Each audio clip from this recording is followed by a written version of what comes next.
Designs लेकर आया हूँ। ये देखिए।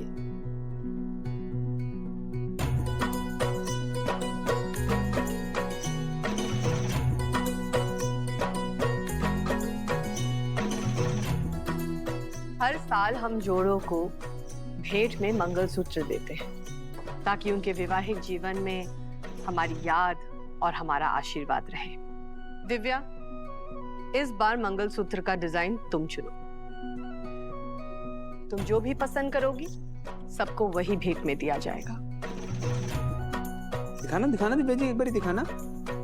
ये ठीक जी, मंगलसूत्र वसु को पहनना है, तो अगर वही चूज करे तो उसको ज्यादा अच्छा लगेगा।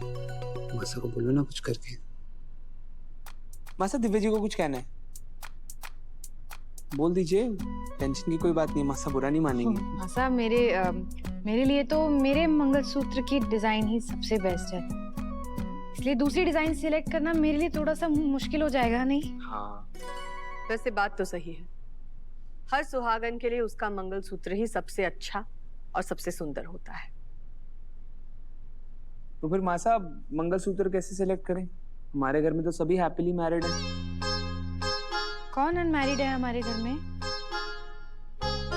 दादा हैं, वसु है, वसु सेलेक्ट कर सकती है। मासा, क्यों ना मंगलसूत्र वसु से सेलेक्ट करवाएं?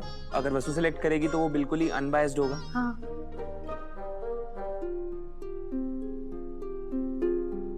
बिल्कुल, ये तो बहुत अच्छी बात है। वसुधा, मंगलसूत्र का डिजाइन तुम पसंद करो।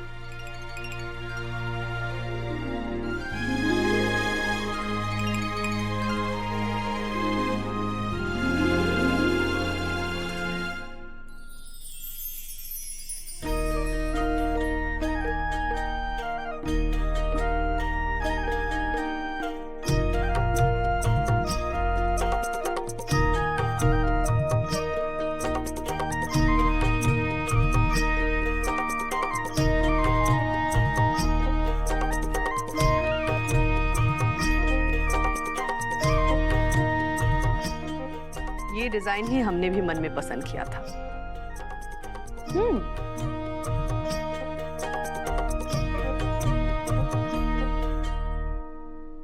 ओहो, लगता है मनीष जी का मैसेज आ गया। दादा, वो मनीष जी ने वो फाइल भेज दी है। हम प्रेस रिलीज की तैयारी कर लें मेरे कमरे में जाके। दिव्या जी, आप भी तो आइए ना, आपको फोटोज का कुछ करना था। सिलेक्शन? हाँ, वो प्रेस रिलीज में सिलेक्शन भी करना होगा फोटोज का, तो उसके लिए भी आना होगा। मैं इतना बड़ा झूठ बोल तो दिया, लेकिन हम इस झूठ को संभालेंगे कैसे? हमारे पास और कोई रास्ता भी तो नहीं है ना। और आप ऐसा मान लो ना कि शायद भगवान की इसी में कोई मर्जी है। शायद इसी ने सामूहिक विवाह की तारीख कल की निकली, और गुरुजी ने भी तो 2 दिन का समय दिया ना। सिचुएशन समझ रहा है? काकू और वसु को लगता है शादी मासा की मर्जी से हो रही है, लेकिन मासा और पापा से को तो पता ही नहीं कि मेरी शादी है। फिर वहां पर सब लोग एक साथ होंगे, किसी ने किसी से कुछ कह दिया तो। बाकी सबको तो हम लोग मैनेज कर लेंगे, लेकिन हमें वेन्यू तक पहुंचने के पहले वसु को सब कुछ साफ साफ बताना होगा। भाई साहब, ऐसा ना हो कि वसु मंडप में कई अरमान लेके बैठे, क्योंकि एक लड़की के लिए उसकी सास के आशीर्वाद के साथ हो रही शादी के अलग ही मायने होते हैं। इसलिए हमें उसे सब कुछ सच सच बताना होगा कि मासा को या फिर परिवार में से किसी को भी इस शादी के बारे में कुछ भी नहीं पता। बल्कि मासा को तो आप दोनों के रिश्ते के बारे में भी कुछ नहीं पता।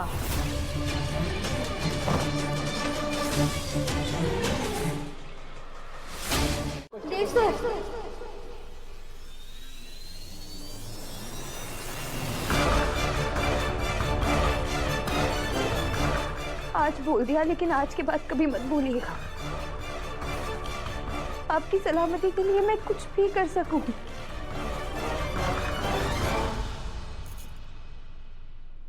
इसलिए ये शादी कल ही होगी और गुरुजी के बताए हुए नियम का पालन करते हुए ही होगी।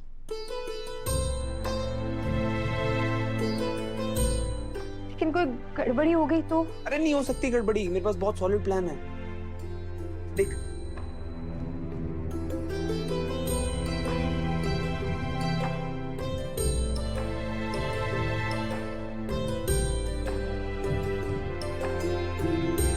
जादूगर, तू टेंशन मत ले, तू जा और घर जाके अपनी शादी के सपने देख जा। अपनी शादी? मतलब इस नौकरानी की शादी?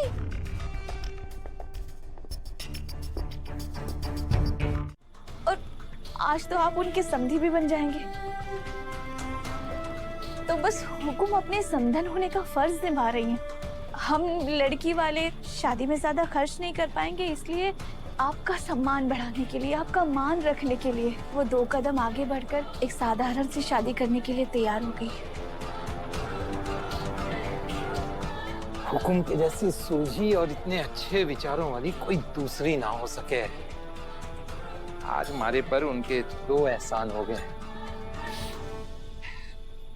एक तो उन्होंने हम जैसे लोगों से रिश्ता जोड़ा, और दूसरा कि उन्होंने हमें छोटा भी महसूस ना होने दिया। काश ये सब सच होता। छोरी, आज अगर थारी अम्मा होती ना, तो न जाने के चाव करती वो। तारे लिए वो बन्नी के गीत गाती, तारे लिए वो अपने हाथों से शादी का जोड़ा सीलती, तारे लिए वो अपने हाथों से ना फूलों के गहने बनाती। वो होती तो बात ही कुछ और थी।